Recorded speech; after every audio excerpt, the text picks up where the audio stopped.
The nice thing is, yesterday was the start of what we're doing today, and if you really understood what we did yesterday, then today is going to be a piece of cake. So please let me remind you, you don't need to be looking at your computers right now. You should be taking notes. Hands off your machines in front of you.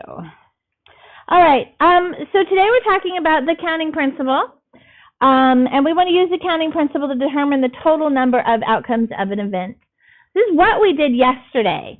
We did the tree diagrams yesterday for when we're doing probabilities that maybe have a series of choices to make, like spinning a spinner, then flipping a coin, or spinning a spinner and then rolling a die. So there's a series of things that are happening.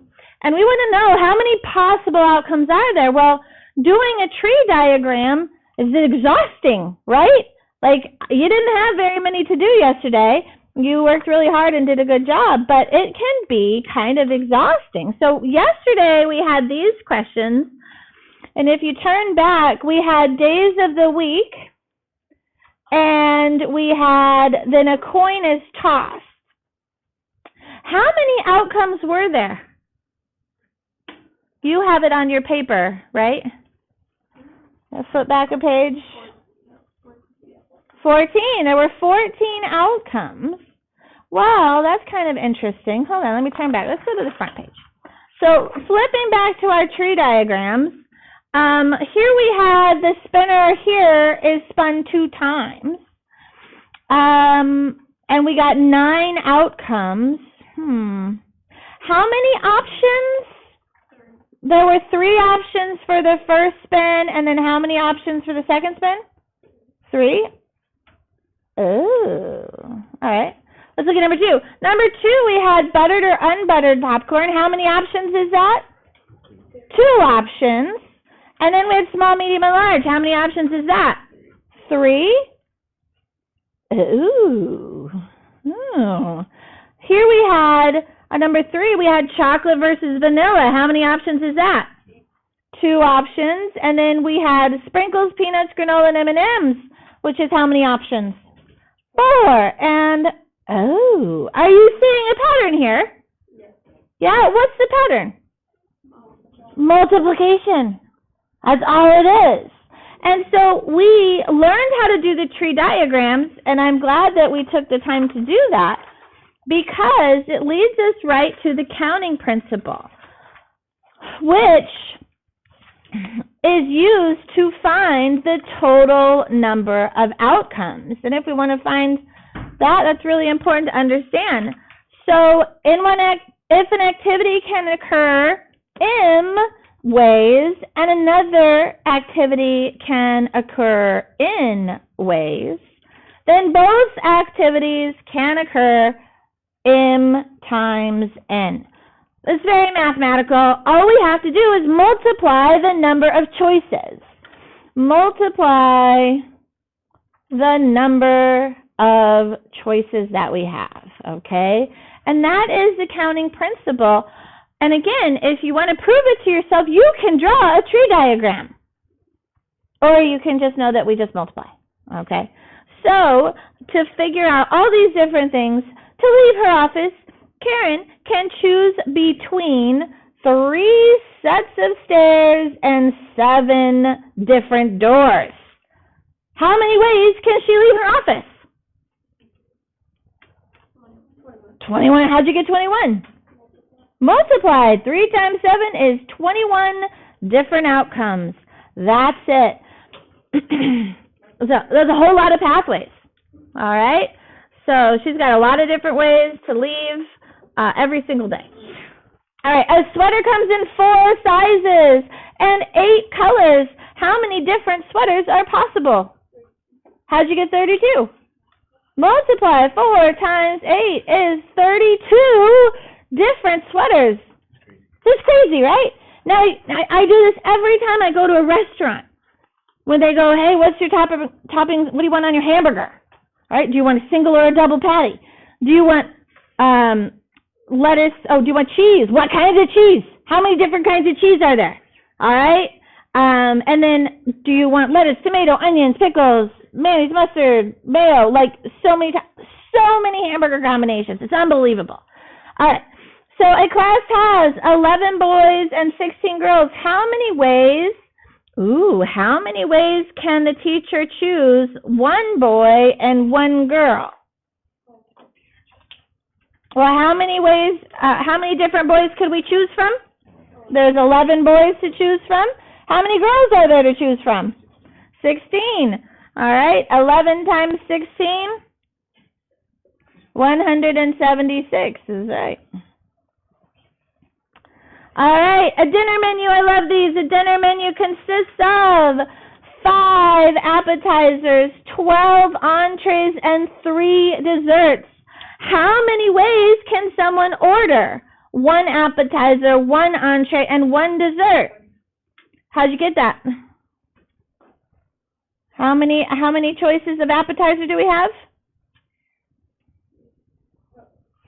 5 different appetizers to choose from. How many choices of entree? 12 choices of entree and 3 desserts. So this would be 60 to 180. Is that right? Yeah. Okay. All right. A card is chosen from a standard deck. Ladies and gentlemen, how many cards are in a standard deck? 52. All right. Then a die is rolled. We're talking about a standard die here. How many sides does a die have? 6 sides, 1 through 6. How many outcomes are possible? 52 times 6. How many cards can we choose from? We can choose 1 out of 52.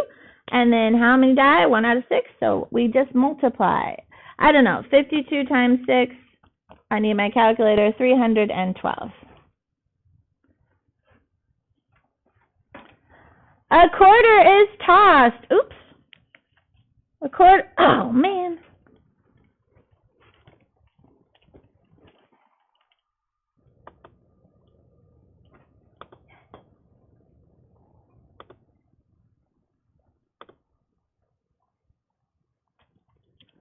All right, still recording. All right, let's see if it works. A quarter is tossed. Then, all right, wait. A quarter is tossed. What happens when we toss a quarter? What are our choices? Heads or tails? There's 2 options: a head or a tail. There's 2 outcomes there. Then a letter from the word snowflake is chosen. How many letters? 5, 6, 7, 8, 9. 9 letters. All right. How many outcomes are possible? 18. 2 times 9 is 18. All right. A day of the week is chosen. Ladies and gentlemen, how many days can we choose from? 7. There's 7 days in a week. Then the spinner to the left is spun 2 times. All right, so the spinner, how many outcomes are on the spinner? 1, 2, 3, 4, 5, 6, 7, 8, 9, 10, 11, 12. 1, 2, 3, yada, yada, yada, all the way to 12. All right, so we have 7 choices for the day of the week. How many choices for the spinner? 12. And then we're going to spin it again. So there's another 12 choices to choose from because we're spinning again. So 7 times 12 times 12, 1,008. That's a whole, would you want to do a tree diagram for that? No, definitely not. That'd be insanity. All right. How many ways can someone randomly dial a 7-digit phone number? I love these kinds of questions. So we have our phone number. It has 7 digits. 1, 2, 3, 4, 5, 6, 7. All right. How many digits are there? 10 digits, right? The 10 digits are 1, 2, 3, 4, 5, 6, 7, 8, 9, and 0. Okay? When you think about your phone, there are 1, 2, 3, 4, 5, 6, 7, 8, 9, 10 different digits to choose from. And so how many choices do we have for the first digit of the phone number? 10 choices. How many choices for the second digit? 10. Third? 10, 10, 10, 10, and 10. 1, 2, 3, 4, 5, 6, 7. That is 10 to the 7th. 10 to the 7th. 10 repeated 7 times with multiplication. That is a 1 with 1, 2, 3, 4, 5, 6, 7 zeros. Holy moly! So that is 10 million. All right, it's 10 million, and but we use 9-digit phone numbers now, or not 10-digit phone numbers now with area code, because we have a lot more people on the planet now. So anyway, it's interesting. Is it normal though? Like, does an area code usually, like, would we usually start with a 0, like for your phone number? That's probably not. Yeah, not exactly accurate. There we go. All right, a quiz contains 5 multiple choice questions. Each question has 4 answer choices. So here's my quiz. There are 1, 2, 3, 4, 5 problems that I need to answer. Each question has 4 choices, A, B, C, or D, yeah? How many choices do we have for the first question? 4. How many for the second question? 4. 4, 4, and 4. So we multiply all those together. It's 4 to what power? 4 to the 5th. And 4 to the 5th, I don't know what that is, but 4, whoops-a-daisy, 4 to the 5th power is 1024. A library codes their books using 2 letters. So we're going to have 2 letters, a letter and a letter, followed by a digit 0 through 9. All right? So followed by a number, a digit, 0 through 9. How many choices do we have for the first piece of the code? How many letters are in the alphabet? 26. So there's 26. All right. How many choices for the second letter? 26. Good. And then how many digits are possible here? 10 digits possible. All right. So 26 times 26 times 10, 6760. I love doing these outcomes. I think they're super fun. That's why we're doing so many of them.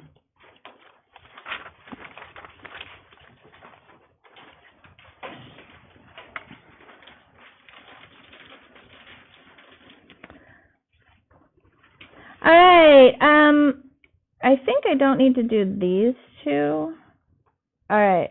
And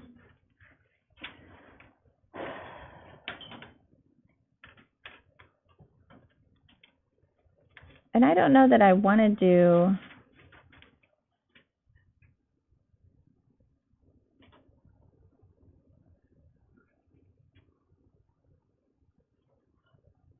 Not that I want to do the probabilities yet. I think we're going to stop right there.